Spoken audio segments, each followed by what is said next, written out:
Hello students, how are you. तो इस video में हम एनसीईआरटी क्लास 8 हिस्ट्री का chapter first how when and where का पार्ट सेकंड कवर करेंगे। तो इससे पहले भी मैंने पार्ट फर्स्ट की वीडियो बना रखी है, तो अगर आपने नहीं देखी तो डिस्क्रिप्शन बॉक्स में उसका लिंक डाल दूंगा, वहां से जाके आप इसको देख सकते हो। So let us start this part. How do we know, तो हम किस तरह जानते हैं। तो what source do historians use in writing about the last 250 years of Indian history। तो कहता है कि भारतीय इतिहास के जो पिछले 250 सालों का जो इतिहास लिखने के लिए जो हिस्टोरियन है, इतिहासकार है, कौन कौन से स्रोतों का कहता है इस्तेमाल करते हैं। तो कहता है कि हाउ डू वी पीरियडाइज। तो कहता है कि जो अवधियां होती है, हम अवधियां कैसे तय करते हैं। तो in 1817 James Mill, a Scottish economist and political philosophers publish a massive 3-volume work a history of British India। तो कहता है कि 1817 में क्या हुआ, जेम्स मिल जो स्कॉटलैंड का रहने वाला था, अर्थशास्त्री था और राजनीतिक दार्शनिक था। पॉलिटिकल फिलोसफर होता है राजनीतिक दार्शनिक। जो जेम्स मिल था उसने क्या किया था, 3 विशाल खंड में, ठीक है, 3 बड़े मैसिव 3 वॉल्यूम निकाले थे उसने। बुक लिखी थी कि कौन सी, आ हिस्ट्री ऑफ ब्रिटिश इंडिया। ठीक है, तो history of British India James जो था, जेम्स मिल ने बुक लिखी थी हिस्ट्री ऑफ ब्रिटिश इंडिया। तो ब्रिटिश भारत का इतिहास, ठीक है, तो ब्रिटिश भारत का इतिहास उसने बुक लिखी थी और 3 वॉल्यूम में लिखी थी उसने। In this he divided Indian history into 3 period. तो इसमें उसने इंडियन की हिस्ट्री को 3 पीरियड्स में डिवाइड कर दिया था, हिंदू, मुस्लिम एंड ब्रिटिश। ठीक है, तो हिंदू, मुस्लिम एंड ब्रिटिश में उसके हिस्ट्री को डिवाइड कर दिया था। दिस पीरियडाइजेशन होता है, periodization came to the widely accepted. हाँ जी, कहता है कि इस अवधियों को व्यापक रूप में स्वीकार भी किया गया। Can you think of any problem with this way of looking at Indian history. हाँ जी, कहता है कि क्या आपको जो भारतीय इतिहास है उसको समझने के इस तरीके में कोई समस्या दिखाई दे रही है। तो जो उसने वाइडली एक्सेप्टेड ये कंसेप्ट अपनाया था जेम्स मिल ने, उसने इंडियन हिस्ट्री को हिंदू, मुस्लिम और ब्रिटिश में बांट दिया था। तो क्या लगता है कि आपको कि इसमें भारतीय इतिहास को समझने के लिए इसमें कोई प्रॉब्लम है, कोई समस्या है। हाँ जी, तो ये जेम्स मिल है, ठीक है, तो ये उनकी पिक्चर है जेम्स मिल की। तो why do we try and divided history into different periods. तो कहता है कि इतिहास को हम अलग अलग जो काल खंडों में बांटने की कोशिश क्यों करते हैं। we do so in an attempt to capture the characteristics of a time, its central features as they appear to us। हाँ जी, तो इसकी एक वजह है, कहता है कि हम इसके इस दौर में दौर की जो खासियतें होती हैं, ठीक है, तो अटेम्प्ट होता है,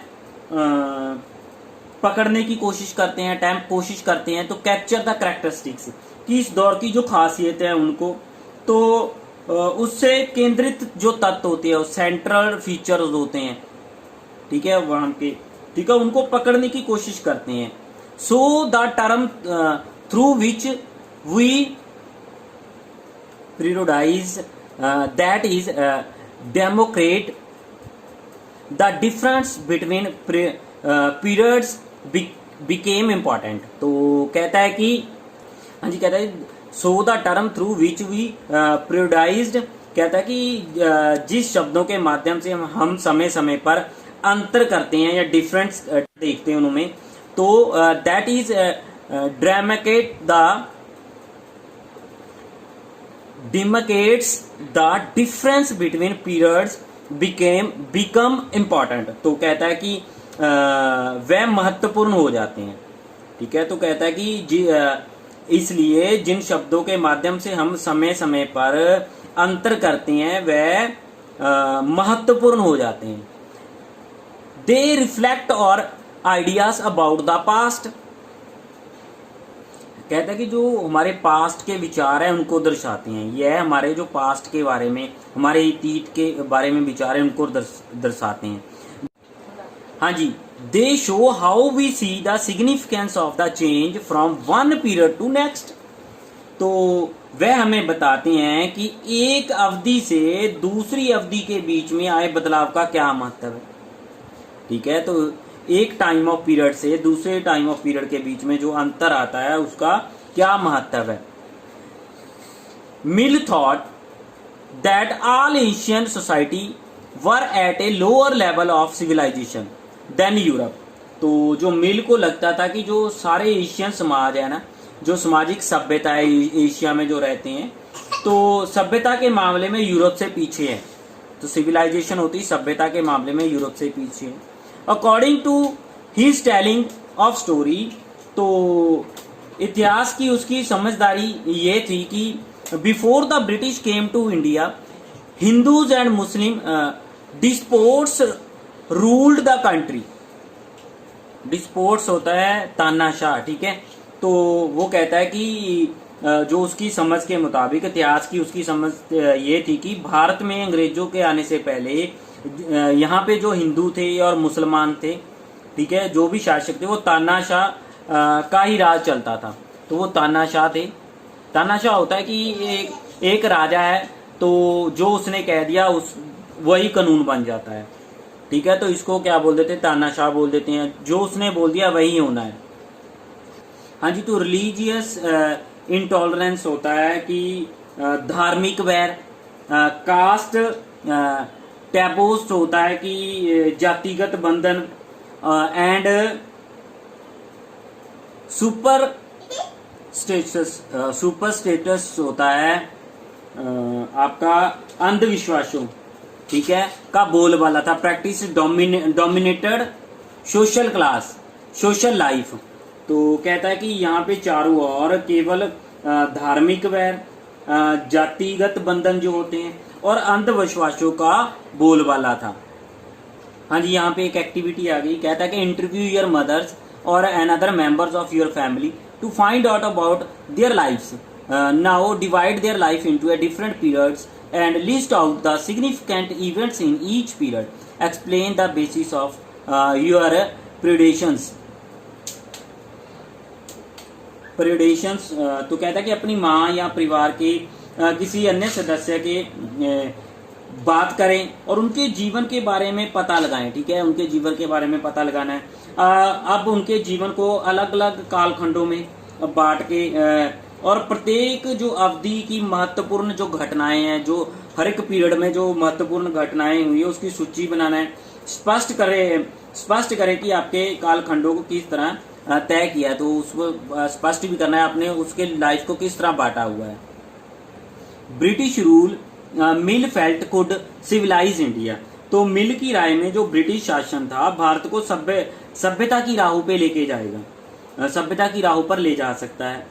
To do this, it was necessary to introduce European manners, arts, institutions and law in India. तो कहता है कि इस काम के लिए जरूरी था कि भारत में जो यूरोपियन शिष्टाचार, मैनर जो उनके होते हैं शिष्टाचार, तो आर्ट उसकी कला, ठीक है, और इंस्टीट्यूशन संस्थानों और कानून को लागू किया जाना चाहिए। ठीक है, तो ब्रिटिश को ये लागू करना चाहिए इंडिया में, तभी जो ब्रिटिश है इंडियन को सिविलाइज कर सकते हैं। Mill in fact suggested that the British should conquer होता है जीत, conquer all the territory in India to ensure the enlightenment and happiness of the Indian people. हाँ जी, तो मिल ने तो यहाँ तक सुझाव दिया था, जो मिल था इसने ये सुझाव दिया था कि अंग्रेजों को भारत के सारे भूभाग पे ऊपर, ठीक है, सारी जमीन के ऊपर कब्जा कर लेना चाहिए, ताकि जो भारतीय जनता को ज्ञान, इनलाइटमेंट होता है ज्ञान और सुखी जीवन प्रदान किया जा सके। For India was not capable of progress without British help. तो उनका मानना था कि जो अंग्रेजों की मदद के बिना जो भारत है, ठीक है, वो प्रोग्रेस नहीं कर सकता, उन्नति नहीं कर सकता। हाँ जी, in this idea of history British ruled represented all the forces of progress and civilisation. इतिहास की इस धारणा में अंग्रेज शासक प्रोग्रेस और सभ्यता का प्रतीक है, ठीक है। तो कहता है कि जो अंग्रेज शासक था प्रोग्रेस, ठीक है, उन्नति का और सभ्यता का प्रतीक है। The period before British rule was one of the darkness. तो कहता है कि अंग्रेज शासन से पहले का सारा जो समय था वो अंधकार का था, अंधकार का दौर था वो। तो अंग्रेजों शासक से पहले सारा अंधकार का दौर था। तो can such a conceptions be acceptable today. तो कहते हैं क्या ये इस तरह की जो धारणा है, ठीक है, उसको स्वीकार किया जा सकता है। तो कंसेप्शन होता है धारणा, तो कहता है इस तरह की धारणा को स्वीकार किया जा सकता है। In any case can we refer to any period of history as Hindu and और मुस्लिम। तो कहता है कि क्या इतिहास के किसी दौर को हिंदू या मुसलमान दौर कहा जा सकता है। Did not a variety of faiths exist simultaneously, होता है एक ही समय, समटेनियसली इन दीज पीरियड्स। क्या इस सारे दौर में कई इस तरह के धर्म एक साथ नहीं चलते थे। तो कहता है कि ये पूरे दौर में क्या इस तरह सारे धर्म एक साथ नहीं चलते थे। Why should we characterise an age only through the religion of the rulers of the time. तो कहता है कि किसी युग को केवल उस समय के शासकों के धर्म के हिसाब से तय करने की जरूरत क्या है। तो कहता है कि जो उस समय के शासक थे उनके जो रिलीजन है, उनके जो धर्म है, ठीक है, ठीक है, धर्म को तय करने की जरूरत क्या है। To do so it to suggest that the lives and practices of the others do not really matter. तो अगर हम ऐसा करते हैं तो इसका मतलब यह कहना चाहिए कि औरों के जीवन और तौर तरीकों का कोई महत्व नहीं होता, ठीक है। तो अगर हम ऐसा करते हैं, ठीक है, तो इसका मतलब ये हो गया कि औरों के जीवन और तौर तरीकों को कोई भी महत्व नहीं है। We should also remember that even rulers in the ancient Indian did not all share the same faith। तो कहता है कि हमें याद रखना चाहिए कि जो प्राचीन भारत में सारे शासकों का भी एक धर्म नहीं होता था, ठीक है। तो हमें भी पता ही है कि जो हमारे एंशिएंट इंडिया में थे, ठीक है, अलग अलग शासकों का धर्म जो था अलग अलग था। हाँ जी, moving away from the British classification, historian have usually divided Indian history into ancient, medieval and modern. हाँ जी, कहता है कि जो अंग्रेजों द्वारा सुझाए गए जो क्लासिफिकेशन थी, ठीक है, उससे अलग हटकर बात करें तो भारतीय इतिहास को आमतौर पर प्राचीन, ठीक है, एंशिएंट होता है प्राचीन पुराना, मेडिवल होता है मध्यवर्ती मध्यकालीन, ठीक है, एंड मॉडर्न होता है आधुनिक काल में बांटकर देखते हैं, ठीक है। तो this division to have its problems. तो कहता है कि इस जो डिवीजन की भी अपनी समस्याएं हैं। तो it is a periodizations that is borrowed from the west where the modern period was associated with the growth of all the forces of modernity, science, reason, democracy, liberty and equality। हाँ जी, कहता है कि जो इतिहास को इस खंडों में, ठीक है, बांटने की ये समझ भी पश्चिम से आई थी, वेस्ट से आई थी। तो कहता है कि पश्चिम में जो आधुनिक काल था ना, जो आधुनिक काल था पश्चिम का, उसको विज्ञान, साइंस, विज्ञान, रीजन होता है तर्क, तो डेमोक्रेसी हो गया आपका लोकतंत्र, ठीक है, लिबर्टी आपका मुक्ति, और जो इक्वलिटी की समानता जैसी, कहता है आधुनिकता की ताकतों के विकास का युग माना जाता है, ठीक है। तो आधुनिकीकरण हो गया था वहां पे, ठीक है, विकास का युग माना जाता था इस समय को उन्होंने माना। तो medieval was the term used to describe an society where these feature of modern society did not exist. तो कहता है कि उनके लिए जो मध्यकालीन समाज था, जो मेडवेल पीरियड था, वह समाज थे जहां आधुनिक समाज की यह विशेषता नहीं थी। ठीक है, तो मेडविल में कहता है कि जो मेडविल पीरियड था, ठीक है, मेडविल पीरियड में ये जो ऊपर वाली आधुनिक समाज की सारी विशेषताएं थी ये नहीं थी। तो मेडविल के बाद ही मॉडर्न पीरियड आता है ना, तो मेडविल में ये सारी विशेषताएं कहते नहीं थी। Can we uncritically accepted this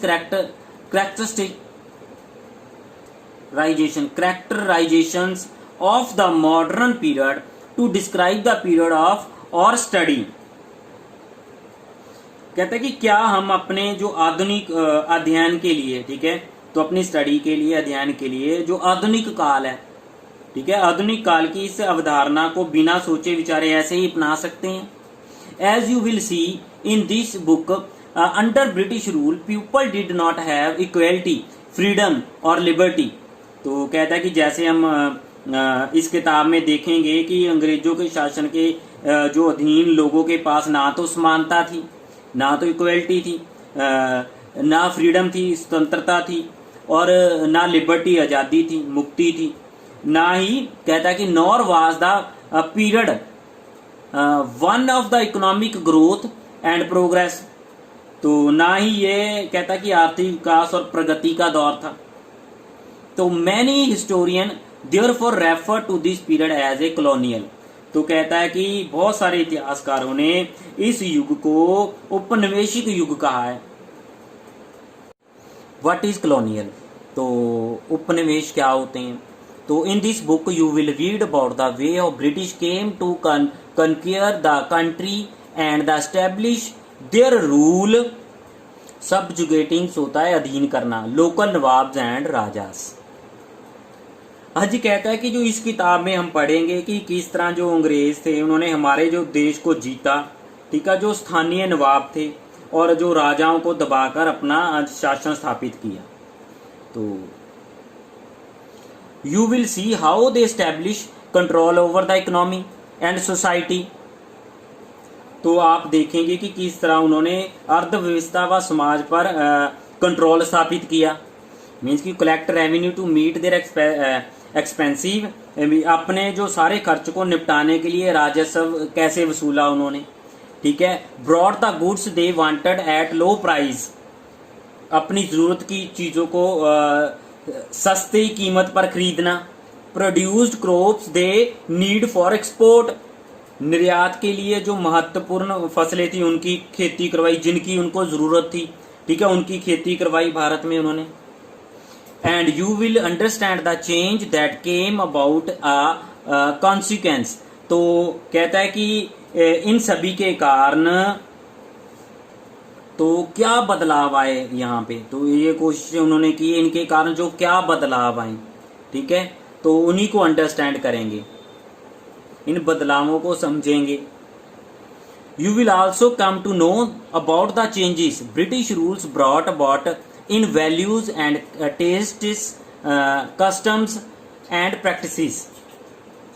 हाँ जी, कहता है कि आप ये भी जानोगे कि ब्रिटिश शासन के कारण यहाँ की जो मूल मान्यताएं थी, ठीक है, मूल मान्यता वैल्यूज जो थी इनकी, ठीक है, और पसंद नापसंद, रीति रिवाजों और तौर तरीकों में क्या बदलाव आया, ठीक है। तो ये सारा कुछ इसमें देखेंगे। हाँ जी, when the subjugating of one country by another leads to these kinds of political, economic, social and cultural change, we refer to the process as colonialization। तो कहता है कि जब एक देश पर दूसरे देश के दबदबे से इस तरह के राजनीतिक, आर्थिक, सामाजिक, संस्कृति बदलाव आते हैं तो इस प्रक्रिया को उपनिवेशीकरण कहा जाता है। तो क्लियर है अब उपनिवेशी क्या होता है? तो सिंपल वर्ड्स में हम कह सकते हैं कि जो एक पावरफुल कंट्री होती है वो अपने अधीन जो रिसोर्सेज संपन्न कंट्री होती है ना उसके ऊपर अधिकार कर लेती है, तो उसके रिसोर्सेज का शोषण करती है, तो वहां की जो अर्थव्यवस्था होती है तो उसका प्रयोग अपने लिए करती है, ठीक है, तो वहां के रिसोर्सेज को लूटना शुरू कर देती है। तो अपने जो देश की जरूरतों को पूरा करने लगती है वहां से, तो उसको क्या बोल देते हैं, कॉलोनाइजेशन बोल देते हैं। You will however find that all classes and groups did not experiences these changes in the same way. That is why the book is called or passed in the plural. तो कहता है कि जल्दी ही आप ये समझ जाओगे कि जो सारे वर्ग और समूह होते हैं ना, इन बदलावों को एक ही ढंग से अनुभव नहीं करते हैं। ठीक है, इसलिए इस किताब को हमारे अतीत यानी कि हमारे अतीतों पर केंद्रित नाम दिया गया है, मीन्स की प्लूरल फॉर्म दी गई है। इसको पास्ट नहीं बोला गया, पास्ट बोला गया, तो एस लगी, इसीलिए इसके साथ एस लगी हुई है। हाउ डू वी नो, तो हम किस तरह जानते हैं। What sources of historians use in writing about the last 250 years of Indian history. तो कहता है कि जो भारतीय जो हिस्ट्री है, जो भारत का इतिहास है, पिछले 250 सालों का जो इतिहास है, जो हिस्ट्री है, लिखने के लिए जो हिस्टोरियन है, जो हमारे इतिहासकार है, कौन से स्रोतों का इस्तेमाल करते हैं।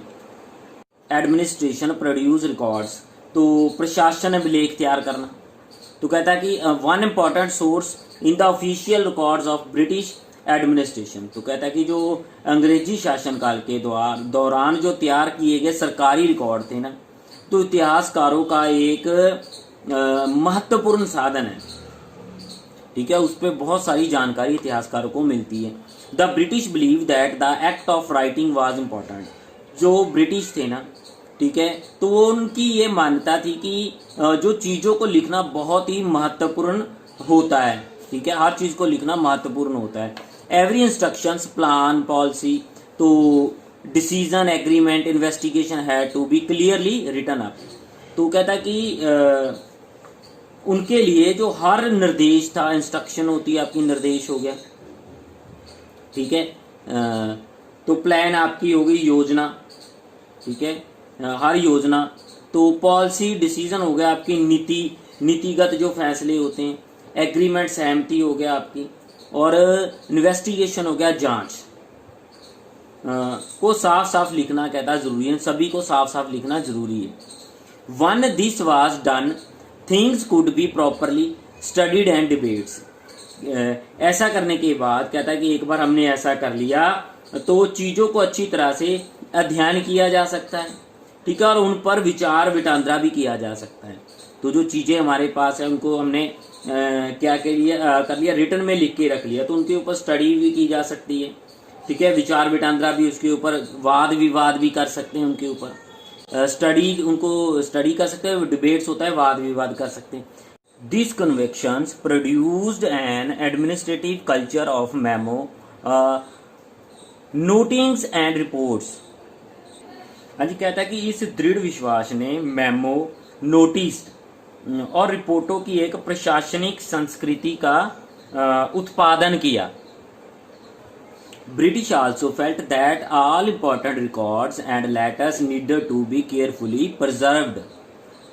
Preserved होता है संरक्षित, बचाव करना या संभालना। हाँ जी, तो अंग्रेजों को ये लगता था कि जो सारे अहम दस्तावेज है ना, ठीक है, और पत्रों को संभाल कर रखना जरूरी है। ठीक है, तो पत्रों को संभाल कर रखना जरूरी है। So they set up record rooms attach to all administrative institutions. तो लिहाजा क्या किया उन्होंने, सभी जो शासकीय संस्थाओं के साथ अभिलेख कक्ष बनवा दिए। अभिलेख कक्ष क्या होता है, रिकॉर्ड रूम, यहाँ पे सारा रिकॉर्ड रखा जाता है। ठीक है, तो उन्होंने क्या किया, set up record room attach to the administrative institution. तो एडमिनिस्ट्रेटिव इंस्टीट्यूशन के साथ उन्होंने रिकॉर्ड रूम अटैच कर दिए, बनवा दिए। तो बनवा के अटैच कर दिए। द विलेज तहसीलदार ऑफिस हो गया, and collector, the commissioners office, the provincial secretariats and the lower court all had their record rooms. हाँ जी, कहता है कि विलेज में तहसीलदार हो गया, ठीक है, कलेक्टर हो गया, कमिश्नर हो गया, तो इन्हीं सभी के अपने क्या कहता है रिकॉर्ड रूम होते थे, ठीक है, इन सभी के अपने अपने रिकॉर्ड रूम बना दिए गए थे। Specialised institution like archives and museum were also establish to preserve important records. तो कहता है कि महत्वपूर्ण जो दस्तावेजों को बचाए रखने के लिए अभिलेखागार, ठीक है, तो आर्चाइव्स अभिलेखागार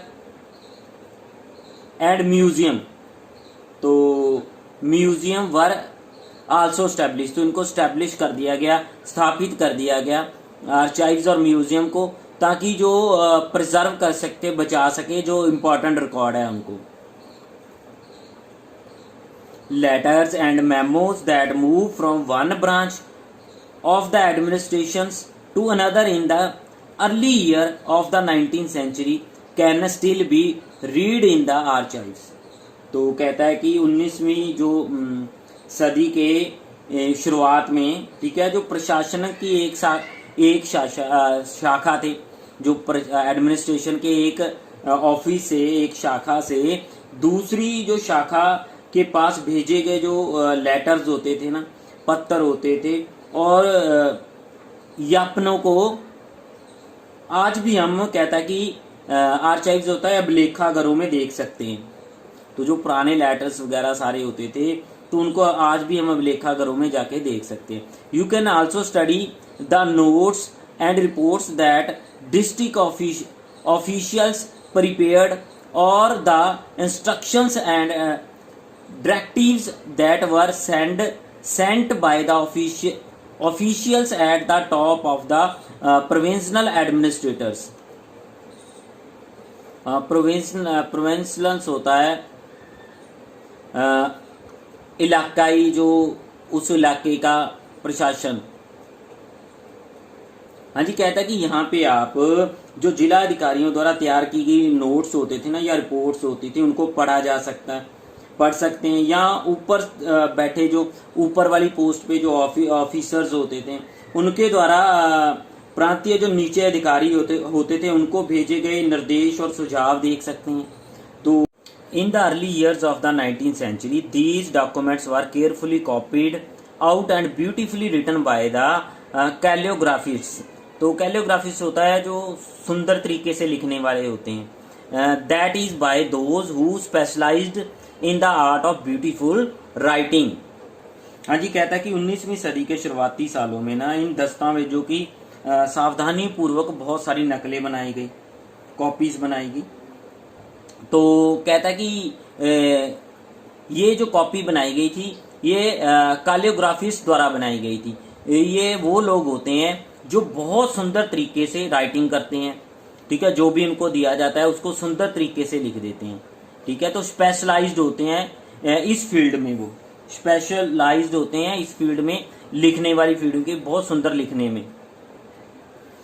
कहते हैं by the middle of the 19th century के मिडल में with the spread of printing press multiple copies of these records were printed as proceeding of each government department.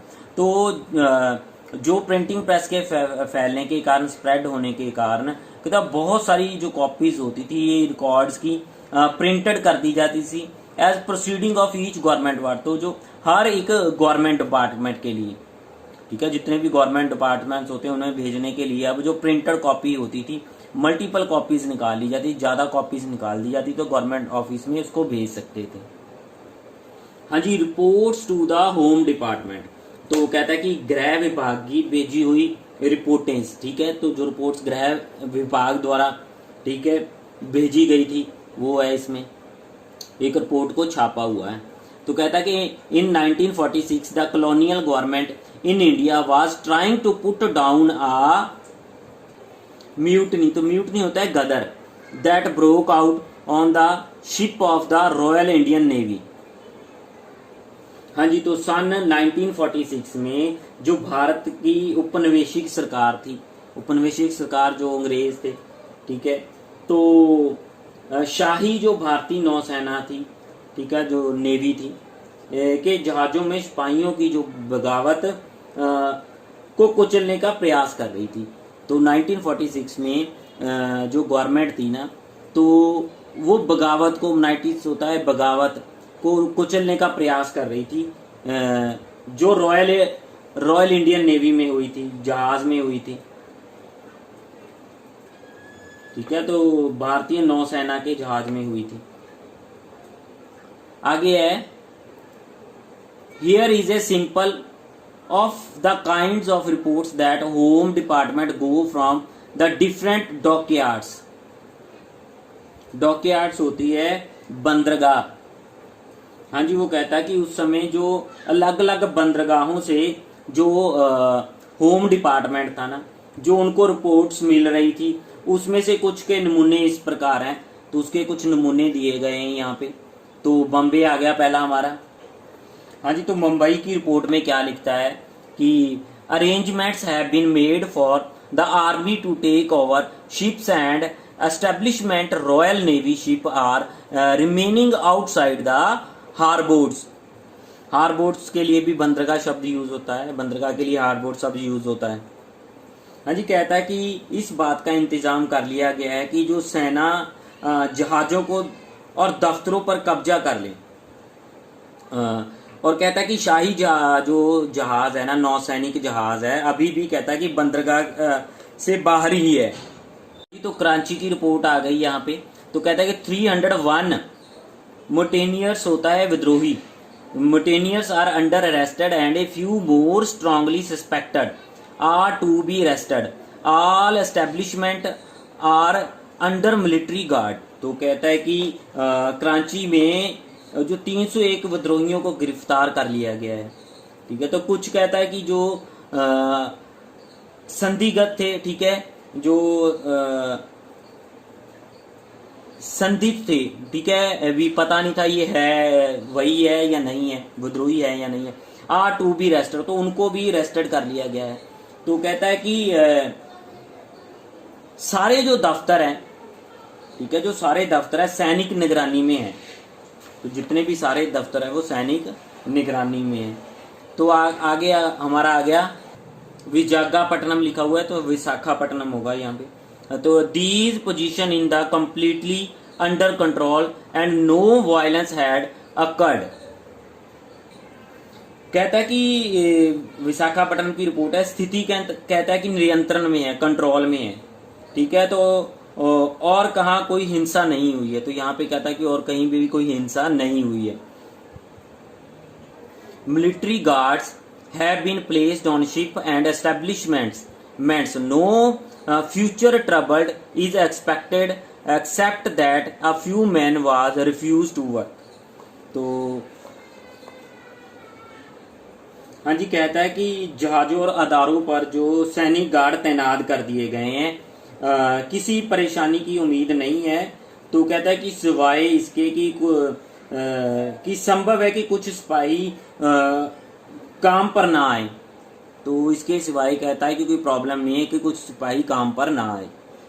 हाँ जी, तो director of intelligence headquarter Indian command situation report number 7 file number 52146 home political government of India. तो ये इनके द्वारा बनाई हुई report थी। ठीक है, तो इस रिपोर्ट में ये एक सिचुएशन बताई है सारी की क्या हुआ था जहाज के ऊपर जो, ठीक है, जो विद्रोह हुआ था। Figure 4 the national archives of Indian came up in 1920। तो कहता है कि भारतीय राष्ट्रीय अभिलेखागार 1920 के दशक में बनाया गया था। तो when new Delhi was built, तो कहता है कि जब नई दिल्ली का निर्माण हुआ the National Museum and National Archives were both located closer to the viceregal palace. हाँ जी, तो कहता है कि जब नई दिल्ली का निर्माण हुआ तो राष्ट्रीय संग्रहालय, ठीक है, नेशनल म्यूजियम जो हो गया, तो नेशनल आर्काइव्स मीन्स की राष्ट्रीय अभिलेखागार दोनों ही वायसराय के निवास के नजदीक बनाई गई थी। तो आपको बताया कि वायसराय कौन होता था, ठीक है, तो उच्च अधिकारी होता था वायसराय के जो हाउस के जो नज़दीक बनाए गए थे। तो this locations reflects the importance these institution had in British imaginations. तो कहता है कि इससे पता चलता है कि जो अंग्रेजों की सोच में इस संस्थाओं का कितना महत्व था। हाँ जी, तो इस चैप्टर का नेक्स्ट पार्ट जो है हम नेक्स्ट वीडियो में करेंगे, तो उसका लिंक मैं डिस्क्रिप्शन बॉक्स में डाल दूंगा, तो वहाँ से जाके आप उसको देख सकते हो। Thanks for watching this video.